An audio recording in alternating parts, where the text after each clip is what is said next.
ನಮಸ್ಕಾರ ಕರುನಾಡು. ಡಾಕ್ಟರ್ ರಾಜ್ಕುಮಾರ್ ಅವರ ಸಾಕಷ್ಟು ವಿಷಯಗಳನ್ನು ಹಿಂದಿನ ವಿಡಿಯೋಗಳಲ್ಲಿ ನೋಡಲಾಗಿತ್ತು.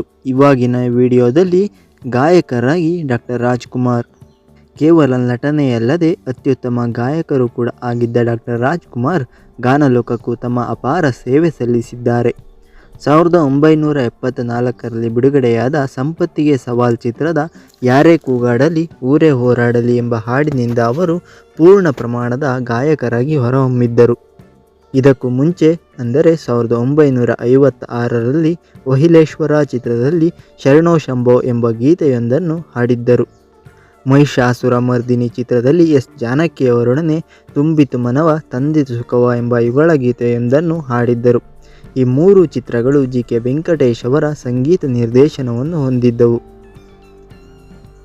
ಜಿ.ಕೆ. ವೆಂಕಟೇಶ್ ಅವರು ಉಪೇಂದ್ರ ಕುಮಾರ್ ಸಂಗೀತದಲ್ಲಿ ಹೆಚ್ಚು ಹಾಡುಗಳನ್ನು ಹಾಡಿದ್ದಾರೆ. 1962ರಲ್ಲಿ ದೇವಸುಂದರಿ ಚಿತ್ರದಲ್ಲಿ ಹಾಸ್ಯರತ್ನ ನರಸಿಂಹರಾಜುರವರ ಪಾತ್ರಕ್ಕೆ ಯುಗಳ ಗೀತೆಯೊಂದನ್ನು ಹಾಡಿದ್ದಾರೆ. ಡಾಕ್ಟರ್ ರಾಜ್ಕುಮಾರ್ ಅವರ ಬೇರೊಬ್ಬರ ಅಭಿನಯಕ್ಕೆ ಹಿನ್ನೆಲೆ ಗಾಯನ ಮಾಡಿದ ಮೊದಲ ಚಿತ್ರಗೀತೆ ಇದು. 1964ರಲ್ಲಿ ನವಕೋಟಿ ನಾರಾಯಣ ಚಲನಚಿತ್ರಗಳಲ್ಲಿ ಕೆಲವು ಕೀರ್ತನೆಗಳನ್ನು ಹಾಡಿದ್ದಾರೆ. ಜೀವನ ಚೈತ್ರ ಚಿತ್ರದಲ್ಲಿ ನಾದಮಯ ಈ ಲೋಕವೆಲ್ಲ ಹಾಡಿನ ಗಾಯನಕ್ಕೆ ರಾಷ್ಟ್ರ ಪ್ರಶಸ್ತಿ ಪಡೆದಿದ್ದರು.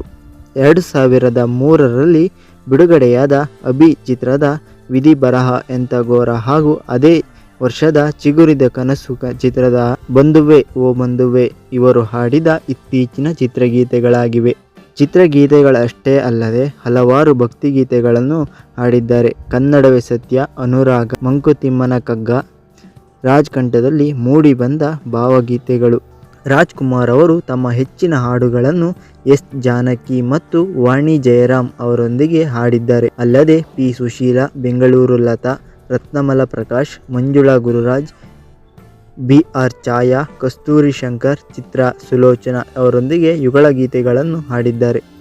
ಹುಟ್ಟಿದರೆ ಕನ್ನಡ ನಾಡಲ್ಲಿ ಹುಟ್ಟಬೇಕು, ಮೆಟ್ಟಿದರೆ ಕನ್ನಡ ಮಣ್ಣನ್ನು ಮೆಟ್ಟಬೇಕು ಗೀತೆಯನ್ನು ಸಾಮಾನ್ಯವಾಗಿ ಹೋದೆಡೆಯಲ್ಲೆಲ್ಲ ಹಾಡುತ್ತಿದ್ದರು.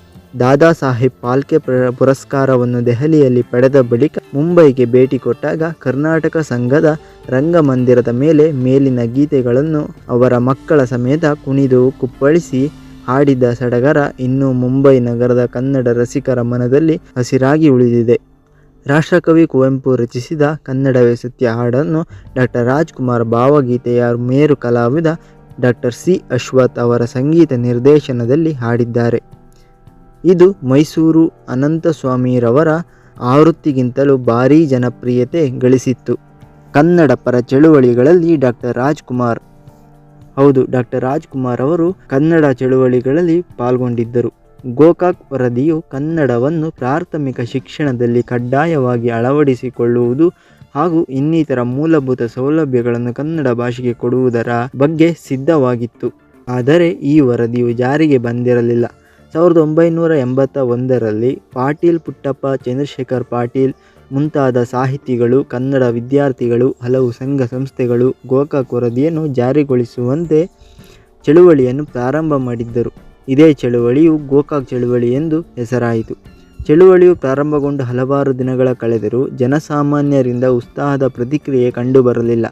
ಈ ಸಮಯದಲ್ಲಿ ಡಾಕ್ಟರ್ ರಾಜ್ ಅವರನ್ನು ಚಳುವಳಿಗೆ ಆಹ್ವಾನಿಸಿ ಚಳುವಳಿಯ ಬಲವರ್ಧನೆ ಮಾಡಬೇಕೆಂದು ಕೋರಲಾಗಿತ್ತು. ಡಾಕ್ಟರ್ ರಾಜ್ ನೇತೃತ್ವದಲ್ಲಿ ಕನ್ನಡ ಚಿತ್ರರಂಗ ಗೋಕಾಕ್ ಚಳುವಳಿಗೆ ಸಂಪೂರ್ಣ ಸಹಕಾರ ನೀಡಲು ಪ್ರಕಟಿಸಿ ರಾಜ್ಯಾದ್ಯಂತ ಪ್ರವಾಸ ಕೈಗೊಂಡಿತ್ತು. ಹಲವಾರು ಸಭೆಗಳು, ಭಾಷಣಗಳು ಕರ್ನಾಟಕದ ಪ್ರಮುಖ ನಗರಗಳಲ್ಲಿ ಜರುಗಿದ್ದವು.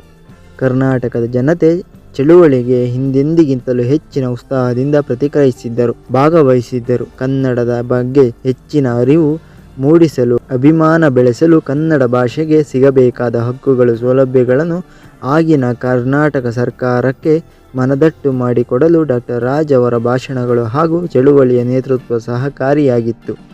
ಗುಂಡೂರಾವ್ ನೇತೃತ್ವದ ಆಗಿನ ಕರ್ನಾಟಕ ಸರ್ಕಾರವು ಚಳುವಳಿಯ ತೀವ್ರತೆಗೆ ಸ್ಪಂದಿಸಿ ಗೋಕಾಕ್ ವರದಿಯನ್ನು ಜಾರಿಗೊಳಿಸಿತ್ತು. ಇನ್ನು ಡಾಕ್ಟರ್ ರಾಜ್ಕುಮಾರ್ ಅವರಿಗೆ ಲಭಿಸಿರುವ ಪ್ರಶಸ್ತಿ, ಪುರಸ್ಕಾರಗಳು ಹಾಗೂ ಬಿರುದುಗಳನ್ನು ನೋಡೋಣ ಬನ್ನಿ. ಪ್ರಶಸ್ತಿಗಳನ್ನು ನೋಡುವುದಾದರೆ ಪದ್ಮವಿಭೂಷಣ ಪ್ರಶಸ್ತಿ, ದಾದಾ ಸಾಹೇಬ್ ಫಾಲ್ಕೆ ಪ್ರಶಸ್ತಿ, ಕರ್ನಾಟಕ ರತ್ನ ಪ್ರಶಸ್ತಿ, ರಾಷ್ಟ್ರ ಪ್ರಶಸ್ತಿ, ಅತ್ಯುತ್ತಮ ನಟ ಅಂದರೆ ಫಿಲಂ ಫೇರ್ ಪ್ರಶಸ್ತಿ, ಅತ್ಯುತ್ತಮ ನಟ ರಾಜ್ಯ ಪ್ರಶಸ್ತಿ, ಕಿಟಕಿ ಕಾರ್ನಲ್, ನಾಡೋಜ ಪ್ರಶಸ್ತಿ, ಗುಬ್ಬಿ ವೀರಣ್ಣ ಪ್ರಶಸ್ತಿ, ಕಲಾಕುಸ್ತುಭ. ಮೈಸೂರು ವಿಶ್ವವಿದ್ಯಾಲಯವು ಇವರಿಗೆ ಗೌರವ ಡಾಕ್ಟರೇಟ್ ಪದವಿಯನ್ನು ನೀಡಿ ಗೌರವಿಸಿದೆ. ಇನ್ನು ಬಿರುದುಗಳನ್ನು ನೋಡುವುದಾದರೆ ಸುಮಾರು 135ಕ್ಕೂ ಹೆಚ್ಚು ಬಿರುದುಗಳು ಡಾಕ್ಟರ್ ರಾಜ್ಕುಮಾರ್ ಅವರಿಗೆ ಲಭಿಸಿದೆ. ಉದಾಹರಣೆಗೆ ಅಭಿನಯ ಕಲಾಶ್ರೀ, ಅಭಿನಯ ಕೇಸರಿ, ಅಭಿನಯ ಚಕ್ರೇಶ್ವರ, ಅಭಿನಯ ನೃಪತುಂಗ, ನಟ ಸಾರ್ವಭೌಮ, ಇನ್ನೂ ಹಲವು. ಗೂಗಲ್ ಡೂಡಲ್ ಗೌರವ. ಹೌದು, ಗೂಗಲ್ ಸರ್ಚ್ನ ಡೂಡಲ್ ವಿಭಾಗದವರು ಡಾಕ್ಟರ್ ರಾಜ್ಕುಮಾರ್ ಅವರ 88ನೇ ಹುಟ್ಟುಹಬ್ಬದ ದಿನ ರಾಜ್ ಅವರ ಡೂಡಲ್ಸ್ ಪ್ರದರ್ಶಿಸುವ ಮೂಲಕ ಗೌರವ ಸಲ್ಲಿಸಿದ್ದರು. ಈ ಡೂಡಲ್ ದೇಶಾದ್ಯಂತ ಎಲ್ಲ ರಾಜ್ಯಗಳಲ್ಲೂ ಪ್ರದರ್ಶಿತಗೊಂಡು ಪರ ರಾಜ್ಯದವರಿಗೂ ರಾಜ್ಕುಮಾರ್ ಅವರ ಬಗ್ಗೆ ಕುತೂಹಲ ಮೂಡುವಂತೆ ಮಾಡಿತು. ತೆಂಕಣ ಭಾರತದ ನಟರಿಗೆ ಗೂಗಲ್ ಈ ರೀತಿಯ ಗೌರವ ಸಲ್ಲಿಸಿರುವುದು ಇದೇ ಮೊದಲು. ಇದಕ್ಕಾಗಿ ಕನ್ನಡಿಗರು ಗೂಗಲ್ನವರಿಗೆ ಅಭಿನಂದನೆಗಳನ್ನು ಸಲ್ಲಿಸಿದ್ದರು. ಧನ್ಯವಾದಗಳು ಕರುನಾಡು. ತಪ್ಪಿದ್ದಲ್ಲಿ ಕ್ಷಮೆ ಇರಲಿ. ಇದು ಕೇವಲ ಡಾಕ್ಟರ್ ರಾಜ್ಕುಮಾರ್ ಅವರ ಜೀವನವನ್ನು ತಿಳಿಸುವ ಸಣ್ಣ ಪ್ರಯತ್ನವಾಗಿತ್ತು.